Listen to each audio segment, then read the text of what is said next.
салом бинандагони азиз, хабарҳои Тоҷикистон ва ҷаҳонро аз Радиои Озодӣ тақдими шумо мекунем. Имрӯз 13 феврал аст ва нахуст нигоҳе ба номгӯи матолиби барнома.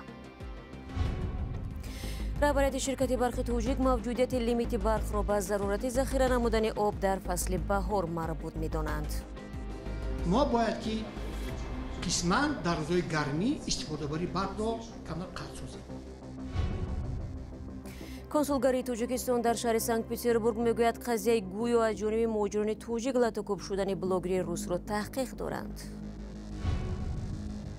фаъоли тоҷик гуфт бо марги Зардуштии маъруф Одина Шоҳӣ парастиши ин дин дар Тоҷикистон хотима намеёбад. оташи зардуштиро ман то метавонам фурӯзон нигаҳ медорам.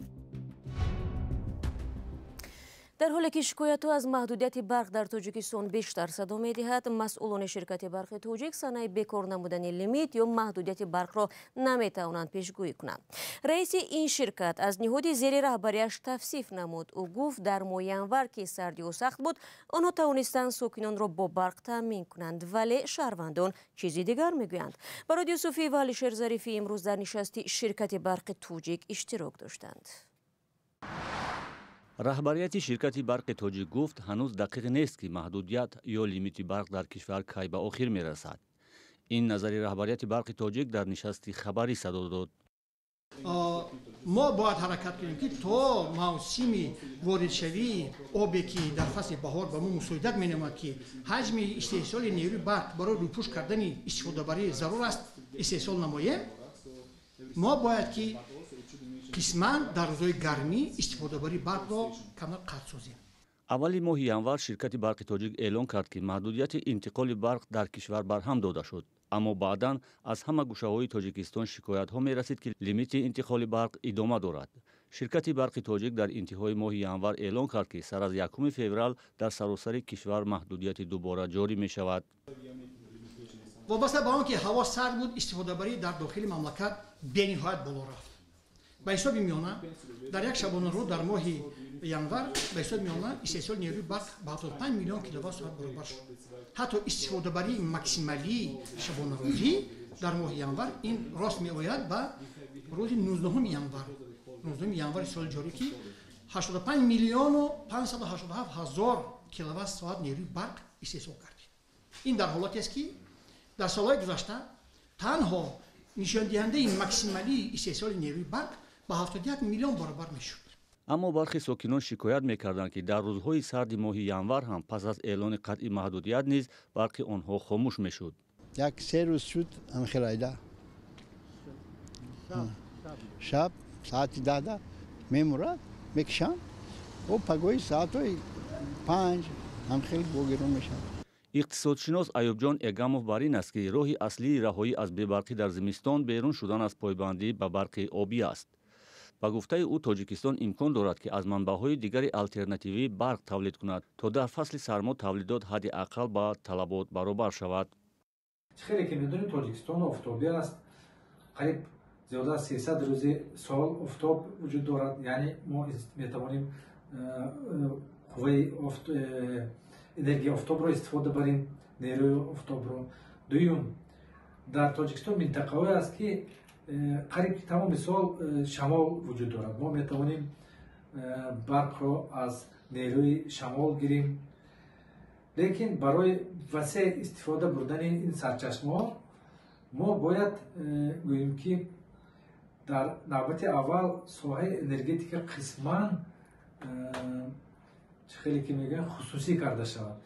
ҳар сол дар айёми тирамоҳу зимистон дар Тоҷикистон маҳдудияти барқ ҷорӣ мешавад. мақомот ҳамеша онро ба таъмири хатҳои барқу камии об дар рудхонаҳо рабт медиҳанд, вале на ҳама ба чунин арзёбиҳо бовар дошта, шаффофият дар фурӯши нерӯи барқ ва мудирияти нодуруст яке аз мушкилиҳои аслии бахши энержӣ гуфта мешавад.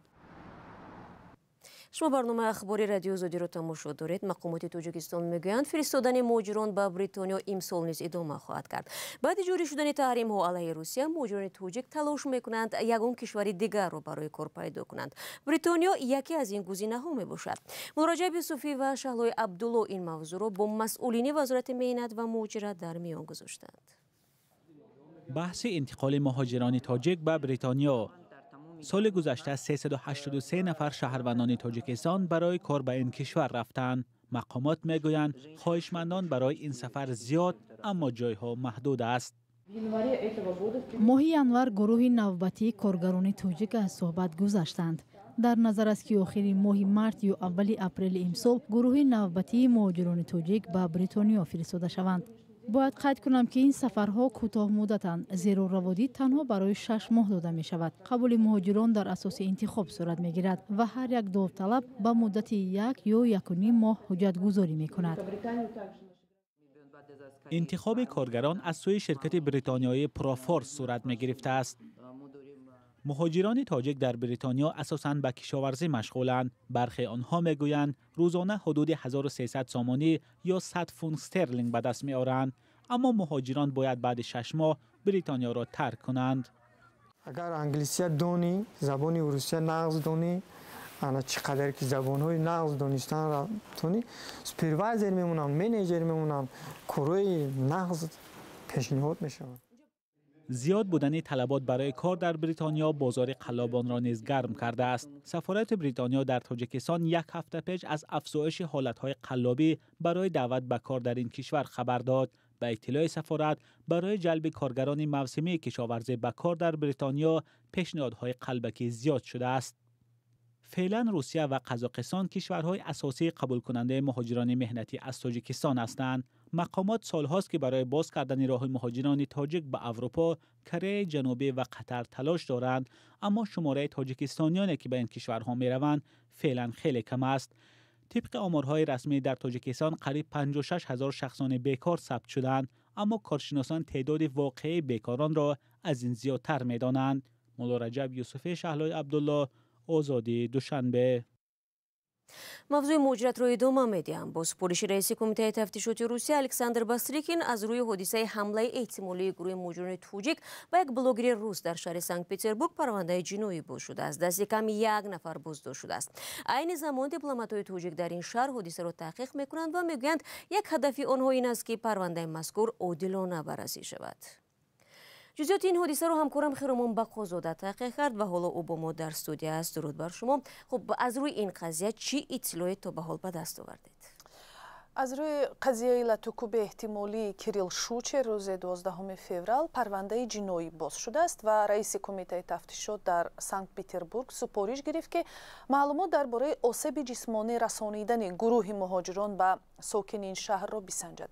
معلوم نیست که از روی کدام ماده پرونده جنایی باز شده است، ولی با ادعای همکنون نفر جبر دیده کریل شوچر او را شام 12 فوریه در اتوبوس لطوکوب کردند. او ادعا کرده است که پیش از این 2 هفته موردی تهدید و تعقیب نفران ناشناس بود. طور چند نشریه روسی نوشته است شوچر در یک بلوگ ویدیوییش گفته است برای وزیر روابط محرمانه با دختری آماده است برایش یک آیفون تقدیم کند. در نوار بعداً او صحنه بوسیدن دختری را نشان می‌دهد، ولی ادعا می‌شود که این دختر پیشنهاد رابطه محرمانه و هم گرفتن تلفن گران را رد کرده است. همینطور هست یا نه و این دختر کی بود فعلا برای ما معلوم نیست، ولی احتمال می رود که این حادثه مایه خشم گروه مهاجران شده است. در نواری که خود شوچر شام دیروز نشر کرد شنیده می شود که یک نفری که گویا در بازداشت خودسرانه بلاگر روس اشتراک کرد با تاجیکی صحبت می کند. آیا درباره سرنوشت این جوانان و موقع رسمی تاجیکستان هم چیزی معلوم است؟ بله، شهلا کنسولگری تاجیکستان در شهر شمالی سنت پترزبورگ روسیه این قضیه را تحقیق می کند. کنسول گنرالی حامیجان نظری در صحبت تلفنی با رادیوی آزادی امروز گفت که دیپلمات‌های تاجیک این قضیه را یک به گفتش پرووکاسیا یا اغوا ارزیابی میکنند. به گفته او احتمالاً در این کار 2 شهروند تاجیکستان دست زده است، یکی در نوار اشتراک کرده است و نقشی نفری دوم سنجیده می شود. به هر حال بازداشت 1 نفر تصدیق شده است، گفت حامیجان نظری. پرووکاسیا چون که ببینید که معلوم نیست که آیا آن دختر تاجیک هست یا یگان ملت دیگر باید باشد، آن نمیدوند. دوم اینکه ببینید که سخنهایی که وای میکند این خیلی رفتار این خیلی سخنها با یگان فرهنگی میباشد، عموما یگان ملت به فکر راست نمیبرد. دخترم همین خیلی که میگه پیشکی الکی یک مصلحت شده همین خیلی گپ میزند با او. بلاگرم مشتری های خودش را بیشتر کردنی از ما میخواهیم که در مابین شهروندای ما овозаҳои бардороғ паҳн нашавад, яъне ки ҳисси миллӣ ё дигар масъалаҳои муними патриотизме ки баъзеҳо мегӯянд ҳамин хеле як эҷод накунанд ки то ин ки таъсири манфӣ нарасонад ба дигар шаҳрвандое ки дар ҳамин ҷо ҳастанд. ва бояд гуфт дар гузашта ҳам ҳодисаҳое буд ки гӯё барои кадом бадрафториҳои ахлоқии гурӯҳи муҳоҷирон аз ӯзбекистон ё қирғизистон дар русия худсаронат аст ва гӯё муҷозоти духтарони ҳамватанашон ва ё озордиҳандагони эҳтимолӣ онҳо мезаданд, вале ҳамаи ин ҳодисаҳо одатан бо муҷозоти ҳамлагарон меанҷомад. ташаккур. ёдовар мешавам ҳамкорам Хиромон Бақозода буд бо ҷузъиёти қазияи гӯё аз ҷониби муҷринони тоҷик латокӯб шудани блогери рус дар шаҳри Санкт-Петербург.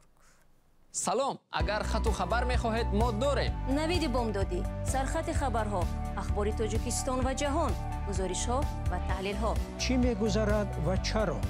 донистан фаҳмидан аст. замима ё апи моро бигиред. охири ҳафтаи гузашта зардуштии маъруфи тоҷикистони Одинашоҳ Қурбоновро ки бо номи Одинашоҳӣ муаррифӣ мешуд дар ноҳияи Шамсиддини Шоҳини вилояти Хатлон тибқи анъанаи исломӣ ба хок супориданд. фаъоли ҷамъияти Абдуқодир Талбаков мегӯяд ӯ талош хоҳад кард ки шӯълаи дини зардуштӣ дар Тоҷикистон хомӯш нашавад. Маҳмудҷон Раҳматзода дар ҳамин бора гузориш медиҳад. хонаи меросии Одинашоҳӣ аз камтарин пайравони оини зардуштӣ дар ноҳияи Шамсиддини Шоҳин. ӯ рӯзи 9 феврал дар 92 солагӣ даргузашт. маросими ҷанозааш дар масҷиди ҷомеи ноҳия баргузор шуд. на ба шеваи зардуштӣ. фаъоли маданӣ Абдуқодир Талбаков ки худро аз постдорони ин оин медонад, барои ҳамдардӣ омадааст. ҳоло ба сари хоки Одинашоҳӣ раҳсипор аст. мехоҳад бо як каф дуо дар сари қабри Одинашоҳӣ аз ҳамдинии худ бо ӯ хабар ва кори ӯро давом диҳад. оташи зардуштиро ман то метавонам фурӯзон нигаҳ медорам. зардуштӣ як оини қадимии пеш аз ислом аст. Абдуқодир Талбаков мегӯяд ки ҳоло дар гӯшаҳои ҷаҳон 200 000 пайрави зардуштӣ аст. мехоҳад бо таъсис додани ҷамъияти зардуштия дар Тоҷикистон онҳоро гирди ҳам орад. тоҷикон то пазируфтани дини ислом аз дини зардушт пайравӣ мекарданд. дар асрҳои 8-9 тоҷикон исломро пазируфтанд. ҳоло бино ба омори расмӣ зиёда аз 93% аҳолии Тоҷикистон мусулмон аст. шумораи зардуштиён дар Тоҷикистон маълум нест. мубаллиғони ислом ин динро дурӯғ медонанд ва зардуштро пайғамбар намеҳисобанд. Абдуқодир Талбаков мехоҳад зардуштия дар Тоҷикистон расман ба қайд гирифта шавад. намояндаи ҳоло ғайри расмии зардуштия дар Тоҷикистон манам, чун расмиш кардам намояндаи расмӣ. яъне тасмим гирифтам ки ҷамъияти зардуштияни Тоҷикистонро аз тариқи вазирати адлия ба қайд бигирем ва ташкилоти динии зардуштияни Тоҷикистонро аз тариқи кумитаи дин. зардуштиёни Тоҷикистон пас аз қатли рӯдакии Самандии Зарандӣ, рӯзноманигор ва раҳбари собиқашон дар аввали солҳои 2000 соҳиби анҷумане нестанд. ба ҳар тартиб аз созмоне бо ин ном ягон эълон садо надодааст.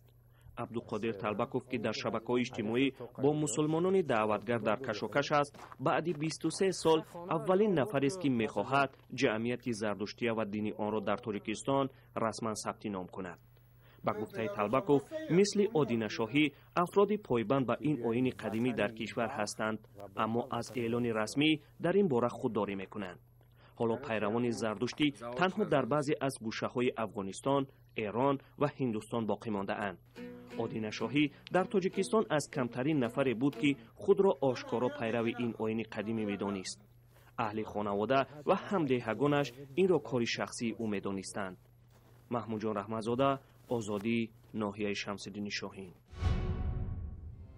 бинандагони азиз, барномаи ахбори озодӣ инҷо ба поён расид. ташаккур ки то ин лаҳзаҳо моро ҳамроҳ будед, вале фаромӯш накунед ки нашри хабарҳо бо аксу видео дар вебсайти озодӣ.орг ва ҳамин гуна дар саҳифаҳои радиои Озодӣ дар фейсбук, инстаграм, твиттеру, тикток ва телеграму одноклассники идома дорад ва агар шумо низ шоҳиди ҳодисае шудед, бо мо тамос бигиред. то мулоқотҳои баъдӣ дар барномаҳои фардо худро эҳтиёт кунед ва худо нигаҳдор.